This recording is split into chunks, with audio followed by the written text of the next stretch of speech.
C'est étonnant, non? Il est temps que la colère du peuple français gronde sur ce prétoire. Le réquisitoire de l'implacable, bien que quelquefois plaqué, procureur général de la République des proches françaises. Ah, c'est joli. Française, français, belge, belge. Oh. Ah, il a la frite aujourd'hui. Cher brute des grands espaces blancs, Monsieur le Président, Monsieur l'avocat commis d'office numéro 3, Mesdames et Messieurs les jurés, public chéri, mon amour.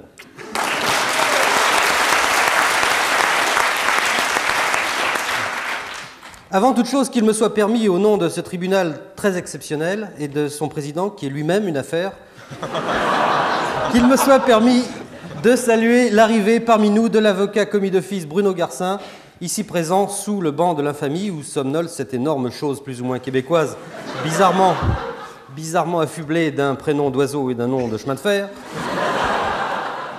Le premier avocat était de type portugais, le second était de type féminin, le troisième, enfin, a l'air français. Marianne Sergent est retournée vivre avec les compagnons de la chanson. Grand bien lui fasse. Laissons la brune aux garçons. Nous avons Bruno Garcin. Bravo, Bruno. Ah, monsieur le procureur, ça me rappelle quand vous présentiez aux Deux Ânes, avec Anne-Marie Carrière, il y a longtemps. Bien, alors cela dit, je suis désolé, Monsieur le Président, je pensais que nous jugions aujourd'hui le général Bijard. C'est pourquoi j'avais prévu de continuer mon large exposé passionnant sur le thème « Comment bien réussir la guerre civile 100% française, la guerre Yopla au bon goût de sang français, avec des morceaux entiers de français dedans ». Alors, le début de cet exposé a été diffusé mercredi, le jour des enfants. Je remercie encore l'émission Monique Desbarbas d'y avoir pensé. Afin que dès le berceau, les petits gars de chez nous puissent apprendre à se haïr entre eux d'un village à l'autre, et mieux d'une crèche à l'autre.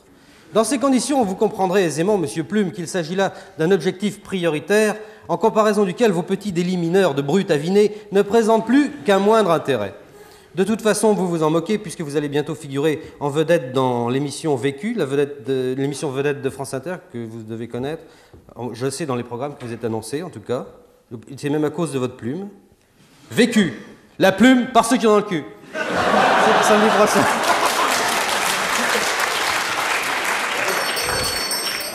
Je trouve que... Oui, moi aussi. Oui. Vous êtes plutôt du rail à propos de Monsieur Latraverse. Tout. Alors, je résume le chapitre précédent à l'intention de ceux de nos auditeurs qui sont allés enterrer un être cher mercredi. C'est la seule excuse pour ne pas écouter les flagrants délires, c'est d'avoir un mort dans la famille. Encore que vous auriez pu apporter votre transistor au cimetière. Nous avons démontré que les Béarnais, les Bordelais et les Bourguignons n'étaient pas des gens comme nous, ce qui constitue bien sûr une raison nécessaire et suffisante de leur faire la guerre. Nous poursuivrons aujourd'hui, si vous le voulez bien, ce petit tour de France de la haine sans merci, en Bretagne et en Normandie. Alors, les Normands sont-ils des gens comme nous? Je dis non. Les Normands sont fourbes aux yeux bleus. Ils doivent cette particularité psycho-anatomique aux retombées de la guerre de 100 ans qui fit rage en France pendant de longues semaines et qui mit face à face les Anglais venus d'Angleterre et les Français venus du bistrot.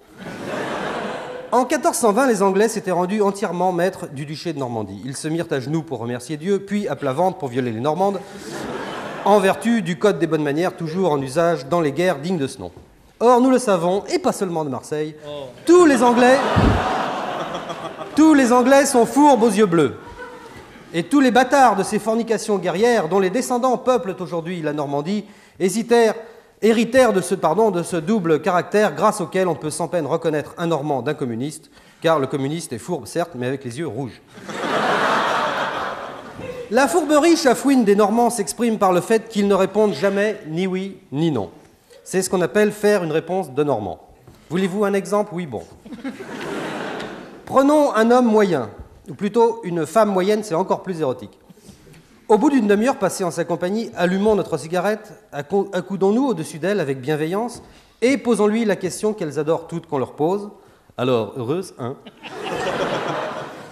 De deux choses l'une, ou la femme est normale, ou la femme est normande. Si elle est normale, elle répondra par oui ou par non. Alors, heureuse, hein? Oui, oui, oui, oui, je le sens bien, je le sens bien. Non, non, non, non, Saint-Éloi n'est pas mort. Alors que la femme normande adopte un autre langage. Alors, heureuse, hein? Bof, bof, ouais, bon, c'est pas tout ça, faut que j'y aille. Bah, où ça? Bah, faut que j'aille aux obsèques, mon chéri. Mais de qui? De Saint-Éloi, mon amour. Donc, les Normands sont anglais, alors que ne l'oublions jamais, l'anglais est l'ennemi héréditaire intérimaire en alternance avec l'allemand. Et en attendant la Troisième Guerre mondiale, grâce à laquelle le russe deviendra le troisième ennemi héréditaire du français, le français aura ainsi atteint le plus haut degré de la civilisation, puisqu'il pourra enfin faire les 3-8 à Verdun. Autre preuve que les Normands sont anglais, ils mangent du gigot à la menthe. Sans menthe, direz-vous, d'accord, et alors? Quand le duc d'Édimbourg mange des patates à la braise, il ne mange pas à la braise, que je sache.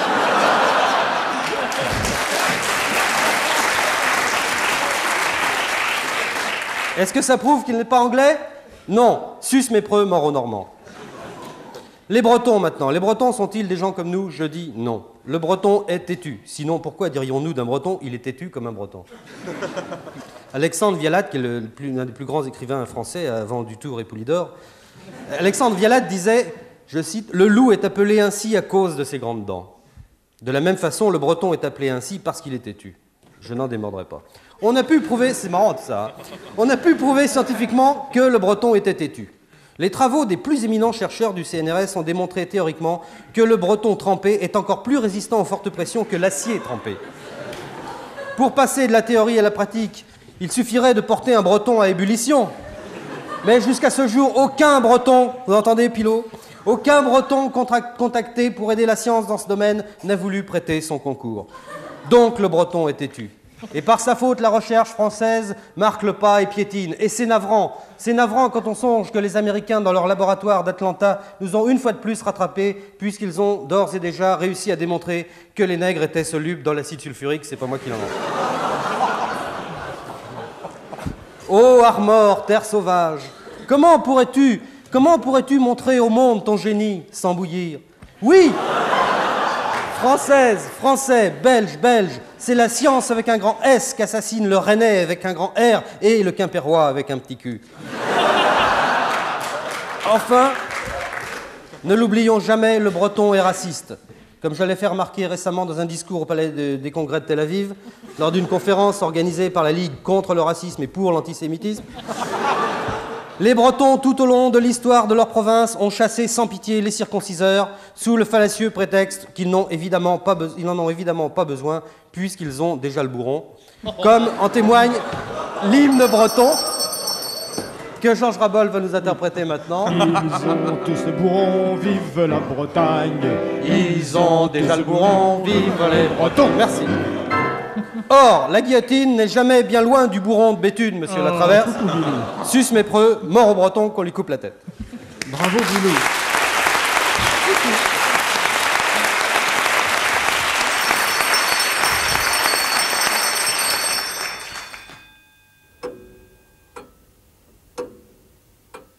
C'est étonnant, non?